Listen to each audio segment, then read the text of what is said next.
자, 오늘 하나님의 말씀은 요한계시록 말씀을 함께 보겠습니다. 요한계시록 3장 14절부터 22절까지 말씀을 함께 보겠습니다. 14절부터 22절까지 말씀을 우리 교독해서 읽어보겠습니다. 제가 먼저 읽겠습니다.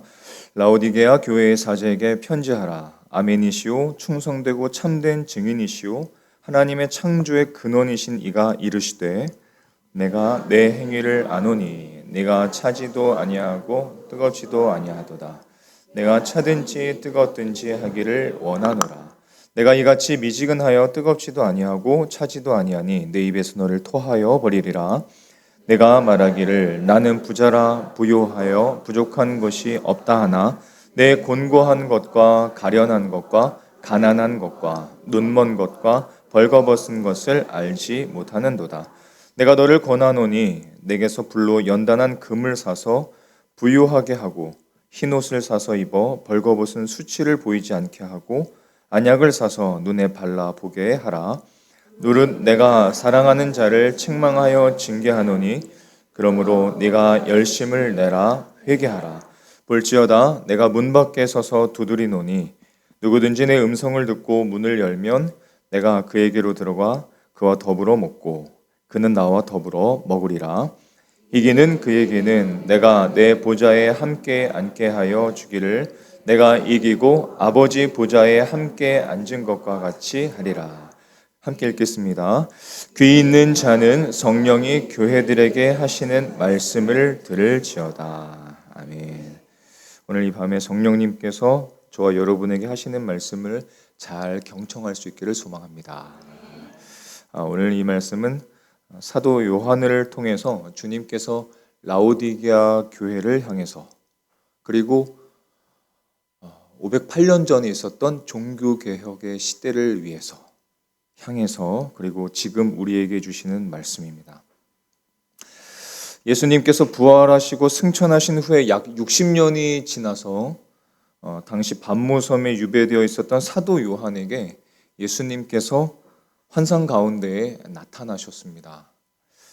그리고 당시 라오디게아 성도들의 마음의 문을 두드리시면서 놀라운 초대를 이렇게 말씀을 하십니다. 20절의 말씀을 보면 볼지어다 내가 문 밖에 서서 두드리노니 누구든지 내 음성을 듣고 문을 열면 내가 그에게로 들어가 그와 더불어 먹고 그는 나와 더불어 먹으리라. 이렇게 라오디게아 교회 성도들을 향해서 예수님께서 꼭 들어가시는 것처럼 보이시지만 사실 예수님께 나오라는 초청을 하고 계시죠.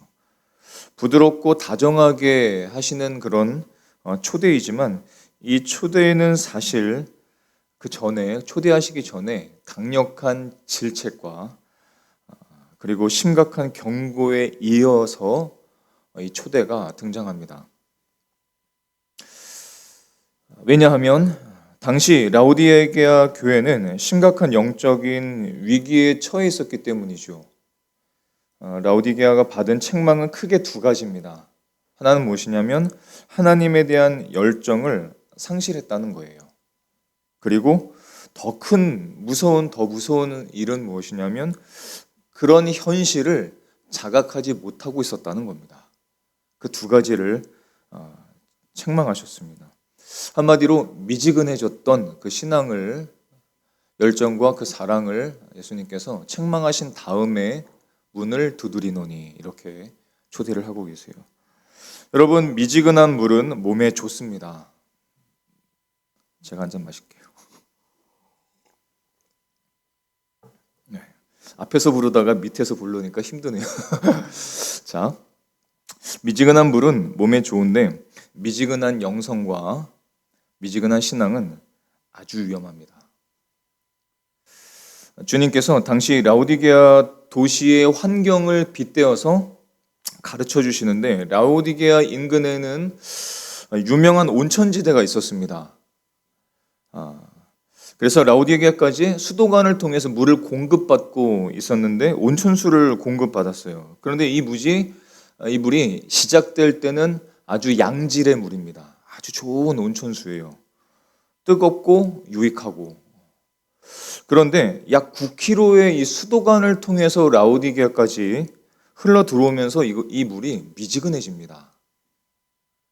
그리고 이 수도관의 오염 때문에 그 물이 오염되어 버렸던 것이죠. 예수 그리스도께서 이것을 잘 알고 계셨고 이것을 통해서 라오디게아 교회의 성도들을 깨우쳐 주시는 겁니다. 그 물과 같다라는 겁니다.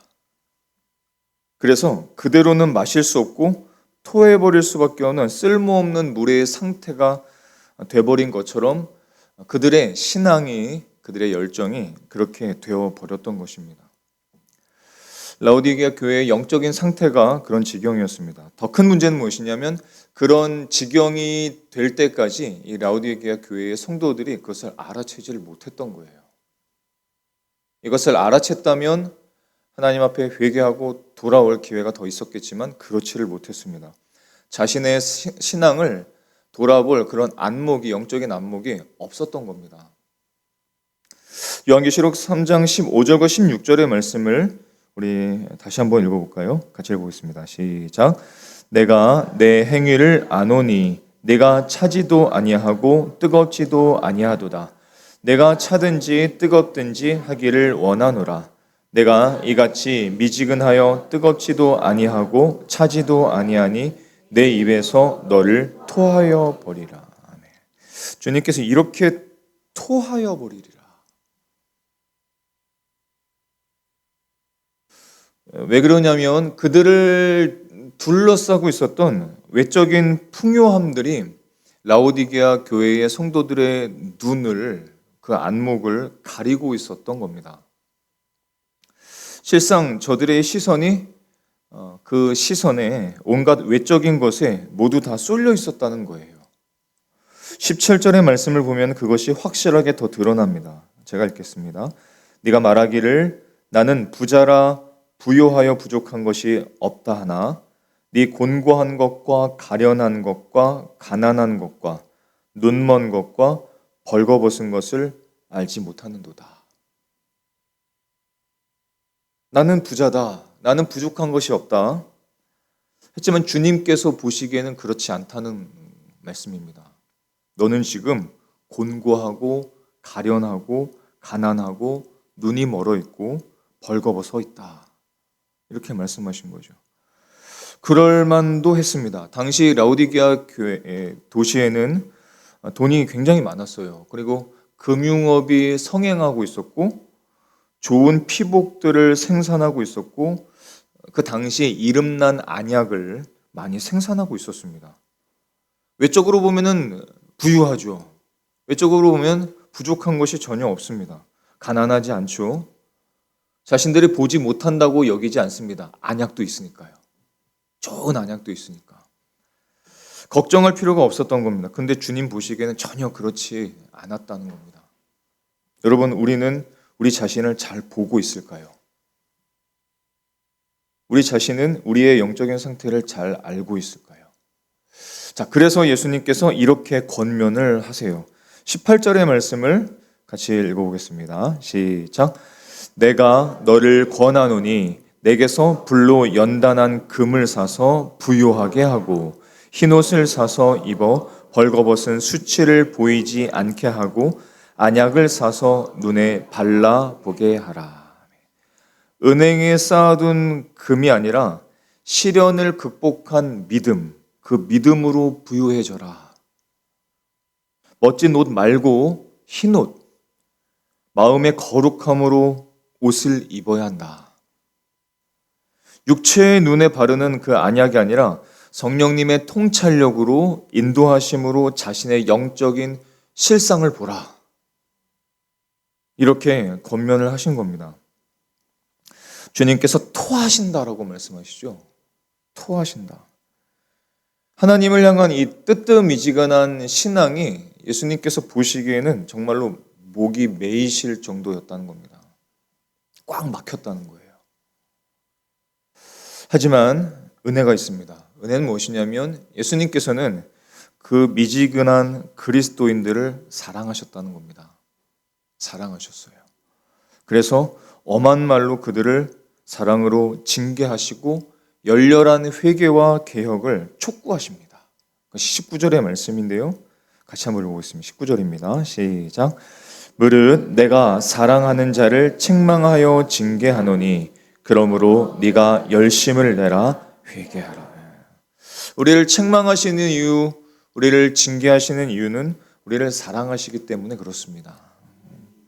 그리고 그 사랑의 징계와 더불어서 방법까지도 말씀하세요. 하나님은 우리에게 징계의 말씀과 책망의 말씀을 던져놓고 알아서 하라 그러지 않으십니다. 항상 방법까지 말씀을 하세요. 우리가 잘 모를 뿐입니다. 오늘도 이렇게 말씀하시죠. 그러므로 네가 열심을 내라 회개하라. 방법까지 분명하게 말씀하셨습니다. 다른 거 필요 없다는 겁니다. 자, 종교개혁으로 넘어가 볼까요? 오늘 지금으로부터 약 508년 전에 1517년 10월 31일 오늘 예수님께서는 마틴 루터라는 그때 당시 잘 알려지지 않았던 한 독일의 사제를 통해서 당시 썩어있던 로마 카톨릭의 문을 두드리셨습니다. 라오디게아 교회의 문을 두드리신 것처럼. 당시 권력과 부는 억제되지 못했고 당시 모든 카톨릭 교회는 다 부패되어 있었습니다. 교리, 관습, 전통 있었지만 그런 모든 것들은 마치 암덩어리 같았고 그것 때문에 교회는 죽어가고 있었습니다. 당시 교회는 매우 부유했습니다. 하지만 자신이 얼마나 비참하고 불쌍하고 가난하고 눈멀고 벌거벗었는지 전혀 모르고 있었습니다. 라오디게아 교회처럼. 이미 그 당시에는 이미 오래전에 하나님의 말씀을 잃어버렸고 전통으로 그 모든 카톨릭 교회의 모든 교리들은 다 전통으로 도배되어 있었습니다. 하나님에게로 가는 길을 엉망진창으로 만들어버렸고 그 모습은 마치 예수님 당시의 바리새인들이 했던 것처럼 똑같았고 중세 로마 카톨릭도 마찬가지였습니다. 당시 로마 카톨릭 교회는 하나님의 영광을 전혀 보질 못했고 눈이 멀었고 성경에 담긴 예수님의 죽으심과 부활과 예수 그리스도의 영화로움과 그 아름다우심을 전혀 보지 못했습니다. 그리고 성경을 통해서 하나님의 음성을 듣지 못했습니다. 얼마나 비참했을까요? 근데 자신들은 몰랐습니다. 라오디게아 교회처럼 중세 카톨릭도 자신의 영적인 상태를 전혀 몰랐습니다. 놀랍게도 역사는 참 많이 반복되는 것 같습니다. 우리는 어떨까요? 자, 하지만 중세 교회 시대에 주님께서 죄악으로 병든 교회, 우상 숭배로 심각한 영적 위기에 처한 그 교회들을 여전히 사랑했습니다. 왜냐하면 그 시작은 예수님께서 세우신 교회였기 때문에 그래요. 어찌되었든 예수님께서 세우신 교회이시기 때문에 그래서 주님과 너무나 닮은 한 사자를 중세 교회 시대에 보내셨습니다. 그것이 마틴 루터죠. 마틴 루터가 로마 카톨릭 교회에 대해서 95개의 날카로운 반박문 그리고 또 그 고발장을 적었습니다. 그리고 당시 썩어있던 카톨릭의 대주교에게 한 장을 보냈고 또 한 장은 어떻게 했냐면 비텐베르크 성교회 문 앞에 그 반박문을 박았습니다. 그리고 선포합니다. 이렇게 선포합니다. 교회의 참된 보물은 오직 예수 그리스도이십니다. 이렇게 선포합니다. 이것은 라오디게아를 향했던 그리고 그때 당시 로마 교회를 향했던 예수님의 열렬한 회개에 대한 촉구였습니다. 이 말씀을 우리에게 주시는 것은 이 시대에도 예수님께서는 그런 열렬한 회개와 마음의 돌이킴을 우리에게 촉구하고 계시다는 뜻입니다. 예수님께서 두드리고 계신 것이죠. 마틴 루터가 망치 소리와 함께 그 교회의 문에 반박문을 붙일 때의 그 소리는 마치 예수님께서 그들의 마음 문을 두드린 소리와 같았을 것 같습니다. 그리고 예수님의 그 두드리심은 종교개혁으로 이어졌습니다. 종교개혁의 파도는 엄청났습니다. 그리고 이 복음의 폭발이 일어났고 그 복음의 폭발이 저와 여러분에게까지 이어졌고 지금도 우리가 하나님의 말씀을 들을 때마다 그 폭발음이 들리기를 원하십니다. 그 망치 소리, 그 폭발의 소리가 우리 마음속에도 들리기를 원하십니다. 자, 그날의 결과로 그 종교개혁이 시작되고 저 종교개혁의 파도로 인해서 전 세계의 수억 명의 크리스찬들이 하나님의 말씀을 최고의 삶의 권위로 인정했고 삼게 되었습니다. 그리고 구원은 오직 하나님의 은혜로 이루어진다는 사실을 자각하게 되었습니다. 그리고 유일한 구원자이자 중보자이신 예수 그리스도의 죽음과 부활을 오직 믿음으로만 얻을 수 있음을 확신하게 되었습니다. 그리고 모든 영광은 항상 삼위일체 하나님께만 돌아가게 되었습니다. 이것이 종교개혁의 5가지 솔라입니다. 여러분, 작년에 교회에서 9월부터 10월까지 한 5주 동안에 매주 주일 예배를 통해서 이 5가지 솔라를 우리가 함께 나눴었던 것을 기억하실 거예요. 5가지는 이것이죠. 볼까요, 한번? 네. 한번 따라해볼까요, 오랜만에? 솔라 스크립투라. 잘하시는데요. 다시 한번 솔라 스크립투라. 자, 오직 성경. 자, 2번째 솔라 그라티아. 뭐죠? 오직 은혜입니다. 그레이스를 생각하시면 됩니다. 은혜. 자, 3번째는 솔루스 크리스투스입니다. 오직 예수입니다. 4번째는 솔라 피데, 오직 믿음입니다. 그 5번째는 솔리데오 글로리아, 오직 하나님의 영광. 이것이 5가지 솔라였고 하나님께서 라오디게아 교회를 향해서 두드리셨던 그 외침이셨고 종교개혁 시대에 수많은 카톨릭 교회의 문을 두드리셨던 망치 소리였습니다. 그것이 지금도 우리에게 들려지는 예수님의 두드림의 소리입니다. 어떤 모습으로, 어떤 형태로, 어떤 신앙으로 흘러가고 있는지를 돌아보라고 말씀하시죠.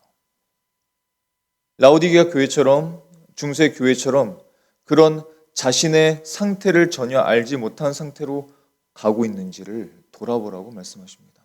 우리의 마음 문을 두드리시는 거예요. 오늘 예수님의 말씀을 들으면서 우리에게는 망치 소리가 들려야 되고 폭발음이 들릴 수 있기를 소망합니다. 자, 이 종교개혁이 시작돼서 교회가 예수님께서 문을 두드리셨을 때에 예수님께 문을 연 교회마다 회개와 개혁이 일어났습니다. 종교개혁이 일어났지만 예수님의 두드리심에 반응하지 않았던 교회와 성도들은 변함이 없었습니다. 모든 카톨릭 교회와 모든 성도들이 다 변혁된 것은 아니었습니다. 다 개혁된 것은 아니었어요. 그 당시에 예수님의 두드리심을 반응하고 열렬히 회개하고 촉구하시는 예수님의 그 음성과 두드리심에 반응했던 성도들, 반응했던 교회들만 개혁되고 오직 하나님께 영광을 돌릴 수 있었습니다. 그렇지 못한 교회들은 그렇지 못했어요. 그렇게 예수님께서 문을 두드리실 때에 예수님께 문을 연 교회들과 성도들에 대한 그 믿음, 그 복음에 대한 믿음은 회복되었습니다. 그리고 복음과 믿음은 유럽의 많은 지역을 거쳐서 신대륙으로 지나갔고 아시아로 넘어갔고 아프리카까지 갔고 그래서 많은 자들이 영적인 부흥과 영적인 건강함을 전파했고 그것을 맛볼 수 있었습니다. 대규모의 복음 전파가 일어났고 교회들이 개척됐고 성경의 수많은 번역본들이 그때부터 태어나기 시작했고 그로 인해서 선교 활동이 넘쳐나기 시작했습니다. 오지들 내에 선교사들이 들어가게 되면서 번역된 그 성경을 통해서 죽어있던 영혼들을 살려내기 시작했죠. 뿐만 아니라 이미 기독교가 뿌리 내려져 있었던 그 나라들에서 그 안에서 변혁이 일어났습니다. 사회와 나라에서 놀라운 변혁들이 일어났어요. 더 건강한 가족들을 이루어가기를 소망했고 또 예수님 안에 있는 가정으로 이루어가기를 소망했고, 정직한 상거래들이 일어나기 시작했고, 가난에 있는 자들에게 경제적인 권한을 부여해주고 함께 나누자라는 마인드가 생겨나기 시작했습니다. 병자들이 있다면 그 병자들을 위한 병원과 진료소가 세워지기 시작했고, 대중을 위한 교육들이 일어나기 시작했고, 그 전까지 성경을 한 번 읽지 못했던 많은 자들이 성경을 읽기 시작했고, 성경 안에 담겨 있었던 예수 그리스도의 영광을 맛보기 시작했습니다. 하나님께서 허락하시는 지혜와 힘으로 성찰로 명찰로 과학 활동에 대한 격려가 서로 일어나기 시작했고, 놀라운 과학들이 발전되기 시작했어요. 온 나라들과 그 사회 속에서 실제적인 눈에 보이는 것들조차 변혁되기 시작했던 겁니다. 그리고 민주적인 시민 정부의 형태들이 일어나기 시작했어요. 자, 주님께서 비텐베르크의 문을 두드리셨고, 그로부터 문이 열렸고 흘러내려와서 저와 여러분에게 은혜의 문이 열렸습니다. 바로 그날 종교개혁이 시작된 날이었습니다. 우리를 자유케 하시는 주님, 우리에게 참된 기쁨과 평안을 주시는 주님, 인생의 아름다움과 그 안에 담긴 예수 그리스도의 영화로움과 아름다우심을 깨닫게 하는 말씀, 하나님의 영광, 하나님의 말씀들, 그것을 저와 여러분이 즐거워하실 수 있기를 바랍니다. 그날은 어둠 속에서 복음의 빛이 터져나온 날과 비슷합니다. 그래서 이 종교개혁 기념일은 단순히 단 하루로 지나가는 날이 되어서는 안 됩니다. 종교개혁자들 이후로 복음주의자들의 안에서 개혁주의자들은 부활절과 성탄절 그리고 종교개혁주일입니다. 그 정도로 중요한 날입니다. 왜냐? 우리들의 삶에는 늘 개혁이 일어나야 되기 때문에 그렇습니다. 늘 개혁이 일어나야 됩니다. 매일 하나님의 말씀을 읽는 자들에게는 매일 개혁이 일어날 수밖에 없습니다. 매일 하나님의 영광을 맛보고 그 영광을 바라보는 사람은 그 영광 앞에 처참해진 자신을 발견하게 되면서 날마다 회개할 수밖에 없어요. 회개가 멈췄다? 그 회개에 대한 촉구를 하시는 예수님의 두드리심에 반응하지 못하고 있다? 그것은 마치 라오디게아 교회의 상태와 비슷하다는 겁니다. 미지근해지는 신앙이죠. 차지도 뜨겁지도 못한 신앙이 되어버린 겁니다. 자신의 신앙이 어떤 상태인지를 모르고 가고 있는 것입니다. 그래서 오늘은 우리가 함께 이 종교개혁 주일 기념하는 날에 우리들의 삶에 종교개혁과 같은 그런 새로움이 일어날 수 있기를 소망하고 간절히 소원합니다. 우리 예수님께서 여러분의 마음의 문을 지금 두드리고 계신지요? 살아계신 주님께서 성령님을 통해서 지금 여러분의 마음들을 두드리고 계신지요? 이 종교개혁 기념일을 기념하는 가장 좋은 방법, 가장 진지한 방법, 가장 아름다운 방법은 기도하는 마음으로 우리의 신앙을 돌아보는 겁니다. 그리고 하나님의 말씀대로 걸어가고 있는 모습들을 발견하면 감사하십시오. 기뻐하십시오. 그것을 즐거워하십시오. 그렇게 하게 하신 하나님을 사랑하십시오. 그러면 됩니다. 그러나 그렇게 기도하는 가운데, 하나님의 말씀을 받는 가운데 그렇지 못한 신앙을 발견하게 될 때에는 처절하게 하나님 앞에 회개하고 기도하고 촉구하는 마음이 우리에게 필요하다는 것입니다. 라오디게아식의 게으름이 우리 마음에 자리 잡도록 해서는 안 됩니다. 내 마음이 세상의 거짓들과 속임수에 젖어들고 있지는 않았는지, 뜨뜻미지근한 신앙으로 하루하루를 스스로 위로하며 살아가고 있는지, 우리는 날마다 하나님께 간절하고 성숙하게 기도하고 있는지, 우리는 그분을 혹시 무시하거나 심지어 거부하고 있지는 않은지, 어떤 우상이든 그것을 용납하고 정당화하고 있지는 않은지, 그러면서 하나님께 온갖 핑계를 대고 있는지 말입니다. 미지근함은 일반적으로 정말 심각한 위험으로 잘 느껴지지를 못합니다. 그게 미지근함의 특징입니다. 미지근한 신앙은 괜찮게도 보여지고 안 괜찮게도 느껴집니다. 잘 몰라요. 그게 미지근한 신앙입니다. 어떻게 보면 견딜만한 것 같기도 하고, 주님께서 좀 오늘 나를 좀 내버려 두시면 좋을 것 같기도 하고, 나를 좀 자유롭게 내버려 두시면 좋을 것 같기도 하고, 아니면 한쪽 마음에는 나를 좀 꼭 붙잡아 줬으면 좋겠기도 하고, 이것도 저것도 아닌 겁니다. 차지도 않고 뜨겁지도 않은 것이죠. 때로는 이렇게 그냥 살아도 견딜만한 것 같기도 하고, 때로는 이런 마음들이 거의 뭐랄까요, 기분 좋은 불쾌함처럼 느껴지기도 합니다. 불쾌한데 왠지 기분이 좋아요. 그런 느낌입니다. 근데 여러분, 미지근한 신앙은 치명적입니다. 이러한 상태가 오래되면 우리가, 교회가, 나라가, 열방이 얼마나 비참한지, 불쌍한지, 가난한지, 얼마나 헐벗은지, 눈멀은지를 깨닫지를 못합니다. 사랑하는 성도 여러분, 예수님은 그러함에도 불구하고 지금 저와 여러분을 사랑하고 계십니다. 그래서 우리가 그런 상태에 빠질 때 라우디게아 교회의 문을 두드리신 것처럼, 비텐베르크 교회의 문을 두드리신 것처럼 우리의 문을 강하게 두드리시는 거예요. 우리가 그런 마음이 들 때 그렇게 내 마음을 두드리는 것이 예수님이심을 알아차리지 못하는 경우들이 있습니다. 이게 도덕이 나를 그렇게 하는 건지, 사람들의 말인 것인지, 목사가 하는 말인지, 누가 해주는 말인지 분간을 잘 못할 때가 있습니다. 그러나 그분께서 어떤 목회자의 음성으로, 때로는 어떤 성도의 음성으로 들려주실 수도 있습니다. 매일 나누는 그 말씀을 통해서도 그것을 문을 두드리시는 거죠. 회개를 외치고 전통을 부수고 우리 안에 자리 잡혀가는 그 관습들을 부셔버리는 하나님의 두드리심을, 예수님의 두드리심을 우리에게 들려주실 수 있습니다.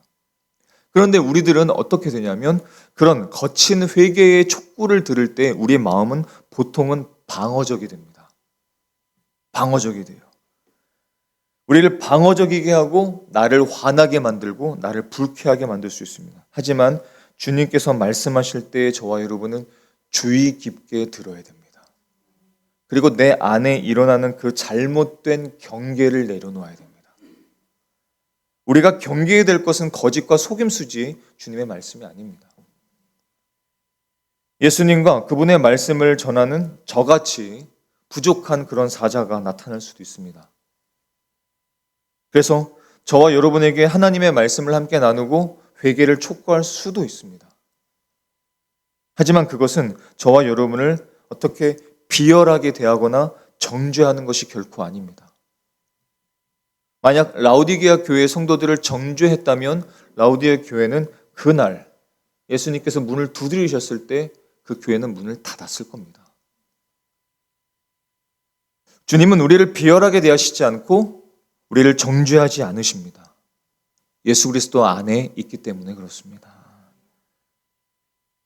우리 구주 주님의 사랑의 훈계죠. 그래서 우리의 영적인 생명을 갉아먹고 생명을 위협하는 우상 숭배와 영적 미지근함을 부수기 위해서 우리에게 말씀하고 계신 겁니다. 종교개혁 기념일을 감사하며 우리 안에 담겨져 있었던 이 영적인 미지근함을 부수기 위한 그 해결책, 주님께서 우리에게 분명하게 말씀하신 그 해결책은 이것이었습니다. 열심을 내어 회개하는 것이었습니다. 주님을 영접했지만 실상 우리들의 삶 속에서 주님을 문 밖에 그냥 두어서는 안 됩니다. 지금도 예수님께서는 우리의 마음의 문을 두드리고 계십니다. 우리의 삶과 신앙의 개혁이 일어나기를 기대하십니다. 주님께서 그런 기회를 주실 때 그 기회를 놓쳐버리고 그 기회를 박쳐버리면 또 오랜 동안 미지근해질 수도 있습니다. 그분을 온전히 영접하고 주님의 두드리심을 우리가 받아들이고 주님께서 우리 안에 들어오셔서 주님께서 일하신다면 성령께서 우리 안에서 일하신다면, 역사하신다면 주님은 우리와 함께 먹고 우리와 함께 지내고 우리를 새롭게 해 주실 것입니다. 회개와 개혁을 통해 인도하시는 주님의 탁월한 초대와 주님의 두드리심에 반응하는 저와 여러분이 되실 수 있기를 축복합니다. 이것이 종교개혁 기념일을 기념하는 가장 좋은 방법입니다. 그래서 저와 여러분의 삶 속에, 저와 여러분의 신앙 속에 교회의 중심에 예수님을 중심으로 모시고 다시 일어나는, 회복이 일어나는 저와 여러분의 삶과 사역들이 되실 수 있기를 예수님의 이름으로 축원합니다. 기도하시겠습니다.